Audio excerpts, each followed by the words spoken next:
Hello, I'm Kamal Santamaria. This is Counting the Cost on Al Jazeera, your weekly look at the world of business and finance. This week, from Athens to Berlin, the euro continues to teeter.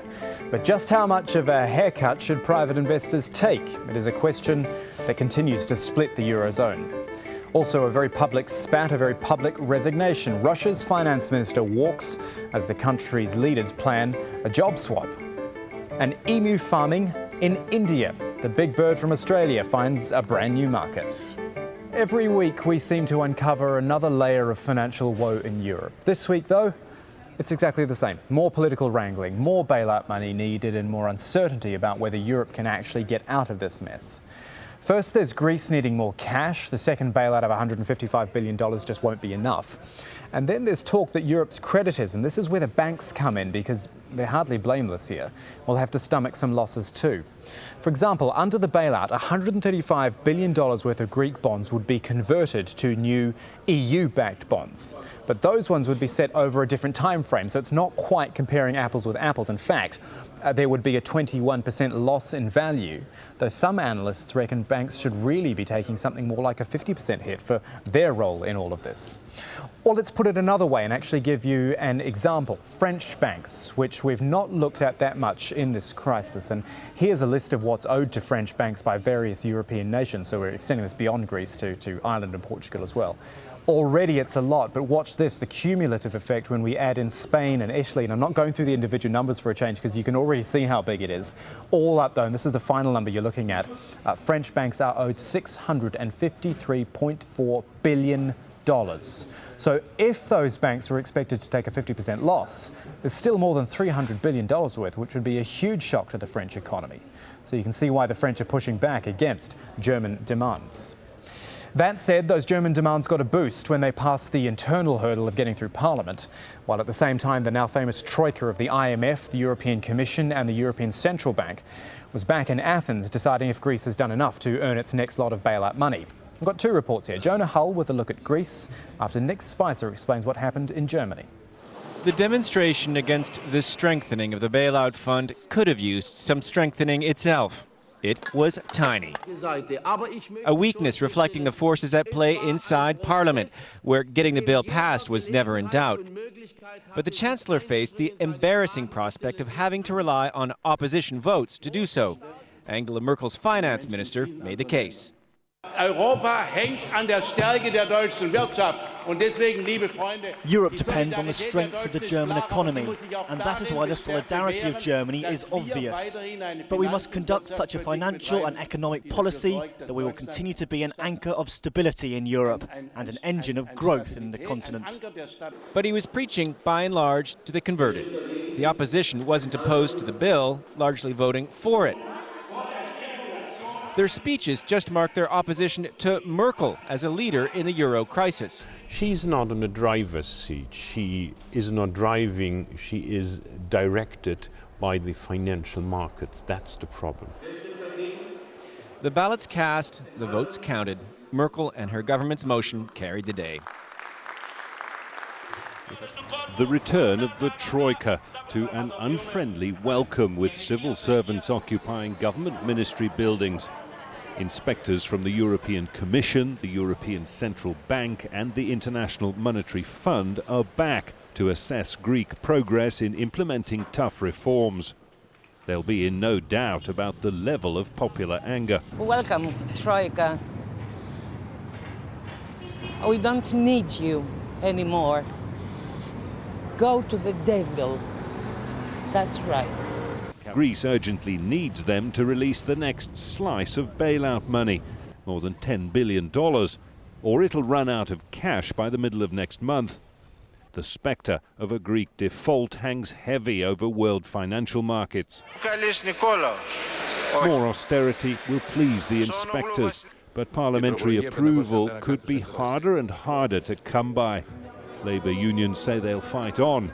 After 3 years of falling living standards, the Greek public, they say, can't take any more. In fact, can anyone take any more of this? The countries, the banks, the governments, the people. Let's look for some answers now with Luigi Ondelli. He is the Chief Executive of the Liechtenstein Life Assurance, joining us from Zurich. Thank you for your time. What sort of confidence do you think businesses have in the political handling of the whole Eurozone crisis? Because that's the big criticism, that the politicians aren't doing enough and taking enough concrete measures to fix the problem. Is there any faith from the business community in the politicians, do you think? Well, I mean, the Eurozone actually has to be seen as an organization which faces a huge problem in not being or being more an advisory, or being more in an advisory function and not having really execution power. So in order to solve the problem from a political side, I think there have a couple of issues have to be solved in order to get more powerful towards a unified European Union, which can act in a similar way as probably the United States. So coming to the companies, I would say we have to deal with the situation and being accordingly careful on about our strategies, and especially what the big banks might face now is that they have to realize also that their model has to be probably to be redefined, because offshore banking in some respects got obsolete the way it has been done in the past. Your business, it's life assurance, but I guess it would inevitably involve investment, putting money into markets and investments, as a lot of companies would do. How do you do that now? There is so much. It's not even that the markets are down at the moment; they're just so up and down all the time. Putting money into them it's a lottery at the moment almost. Well, in fact, definitely, it seems to be a lottery. Nevertheless, I think that the individual, the client, is getting much more prudent itself, and it's a lot about also right now in not probably optimizing or maximizing performance, but more by ensuring the assets. So it's about asset protection, and I guess we, in our case, we are committed to serve the client in the best reliable and responsible way, and so I would say it's a lot about trust towards the company. Quick final thought from you. You are Swiss yourself, I believe. Your company has business in Switzerland, in Liechtenstein as well, which for people who don't know is a little principality between Austria and Switzerland. Are these small places affected as well? We seem to look at them as the tax havens, the easy life there. Are these feeling the pinch as well of the Eurozone crisis? Well, we in Liechtenstein, as well as probably also in Switzerland right now, are not really suffering the crisis the way other might experience the current situation. Nevertheless, I believe that the need for private savings is constantly increasing, and the individuals have to take more responsibility by themselves, and that's actually what we are taking advantage of. And with the additional advantage to be independent, not relying only on any groups, and being able to serve customer in a way that we are not focused on a shareholder value concept, which I personally believe has to be judged as being the wrong not being anymore the right one for the future. So it's more about customer value creating shareholder value. Luigi Ondelli joining us from Liechtenstein Life Assurance there in Zurich. Thanks for your time. Thanks you a lot. And still ahead on Counting the Cost. I'm Sahil Rahman in Hoshiarpur. Find out how my feathered friends who've arrived from down under will be changing the economic diversity in northern India. Plus a book review on a business program. That's Robert Harris there sitting in our London studios, ready to talk about his new financial thriller. Right now, though, we're looking at Russia, where Prime Minister Vladimir Putin's decision to take up the presidency again caused quite a ripple, even though we all knew it was probably going to happen at some point. The big news was the Russian finance minister, Alexei Krudin, who was forced to resign after a very public spat, and we're going to show you some of that in a moment. The problem is, though, Putin had a more than distinguished term in office, and so his departure really roiled investor confidence. Even though between 2000 and 2008, which was Putin's first 2 terms as president, there was a big increase in state ownership, there was also a booming global economy. High gas prices too, which helped propel Russian growth to about 7% a year. Not bad, you'd say, but consider this. In the first 6 months of this year alone, $31.2 billion has left the country as the super rich, the middle class and businesses move their cash out of the country, fearful because of a lack of faith in the Russian rule of law. But back to the showdown we talked about between the current president, Dmitry Medvedev, and the now resigned finance minister. Watch this. We know politicians can be feisty, but this just isn't the kind of thing you expect to play out on live television. Have a look. If you think you have different views on the economic agenda than those of the president, that is me, you can submit a letter of resignation. Naturally, it's necessary to reply here and now. Will you write a letter of resignation? Dmitry Medvedev, I indeed have differences with you, but I will take a decision in connection with your suggestion after I consult the Prime Minister. You know what? You can consult anyone, including the Prime Minister. But while I'm the President, I take such decisions on my own. And quite a performance from all there. Earlier in the week I spoke to Ivan Mazalov, who is Director of Prosperity Capital Management in Moscow. It's a fund with about $5 billion invested in Russia. Before we got onto that, the Putin situation, we talked about what is essentially this job swap, Putin and Medvedev, and how that might impact Russia's economic future. I don't think the swap will mean anything bad for the economy. I think the current course on economic reform will continue. If anything, it will have to intensify, really, because essentially the improving living standards of the Russian population is the only source of legitimacy for the presidency of Mr. Putin and his government. And before, President Putin has had a very good track record of improving Russia's economy. Russia's economy was per capita was less than $1,000 in '99, and it's more than $10,000 this year. So obviously there is strong economic success. He has ridden the luck a bit, of course, with high oil prices, and going forward this becomes less certain, but this actually shifts the focus on structural reform. But then what happens now with the more recent news of the Russian finance minister resigning or being pushed, whichever way you want to look at it, clashing with President Medvedev, saying he didn't want to work with him as Prime Minister? Clearly there's an issue there for a man who must have been responsible for a lot of Russia's good economic fortunes in the last few years. You're absolutely right. Mr. Kudrin arguably was the most successful finance minister among the big economies. He served for 11 years, which is an outstanding record in itself. And he was absolutely instrumental in bringing macroeconomic stability to Russia, and he anchored Russia's finances and steadfastly refused to spend money, and his primary job was to balance the budget, which he did outstandingly in face of very strong and growing opposition. So he's...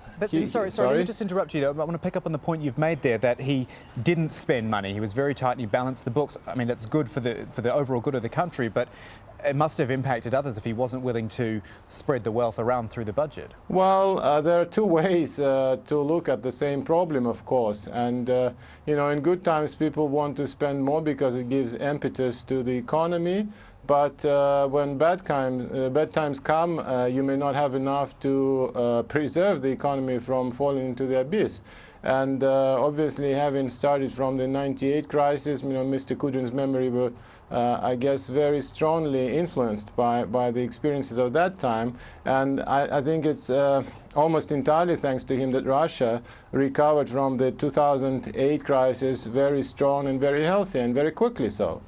And it's put Russia in a position where, as we know, of course, it's part of the BRICS group, which is now talking about getting into Europe and trying to supply some money for that Eurozone bailout fund. I mean, does that surprise you that Russia wants to get involved there? Is there any risk, any downside for Russia there? Well, I hope not, because I don't think that Russia is prepared to pledge other countries out. I mean, there's a lot to be achieved by spending more money in Russia, just like you said, and obviously the resource is scarce. So I don't think Russia should be getting involved for whatever political dividends are there. What's your feelings about Russia's economic future there, its fiscal future? If it's had 11 very good years, or at least 11 years of this finance minister and some pretty good years in the past, let's say 4 or 5, where does it go to from here? How does it maintain that? Well, like I said, economic outlook, I think the focus on structural reform remains stronger than ever for the reasons I have explained, and Mr. Putin in his pledged it in his address to the party meeting last weekend. He said he wants Russian population to become richer, and Mr. Medvedev obviously has made his liberal views known very well, and in his new job he will have a more direct access to the economy. So I think that structural reform will continue. I think the centerpiece will be privatization, continuation of privatization, and different numbers have been thrown up, like $50 billion, more ambitiously up to $100 billion. I think this would be the centerpiece of future reform, and I think that if that happens, Russian economy will become more competitive and stronger. Interesting times ahead, isn't it? Ivan Mazalov joining us from Moscow. Thank you for your time. Now, our next story involves the emu. And I'm actually talking about the big flightless Australian bird here, not the European Monetary Union for once. Why emus on a business show, though? Because they're actually cheaper to rear than chickens, thus opening up a whole new market. Oh, and they're breeding them in India too. Have a look at this from Sahel Rahman. They came from a land down under. Native to Australia, the emu is now not just a zoo exhibit in India, but a bird being bred for eventual consumption. With high input, vaccination and maintenance costs associated with the common chicken, another low-cost, high-protein, low-fat source is being looked at for people who are health-conscious or on low incomes. Enter the emu. Feathery, lanky and very inquisitive. Yeah, they were raised here. They were only a month. Gunraj Singh is the largest breeder of the flightless bird in the state of Punjab. He began 2 years ago. He bought 100 mating pairs from breeders in the southern Indian state of Tamil Nadu. Now he heads 34 farms in a collective which has over 2,000 birds, and the numbers increasing. The locals don't seem too impressed with the new neighbours. But on this farm, the emus range from a few months to 3 years old. Equal numbers of males and females of the same age are kept together. The emus have proved they can survive hot summers and harsh winters with little maintenance.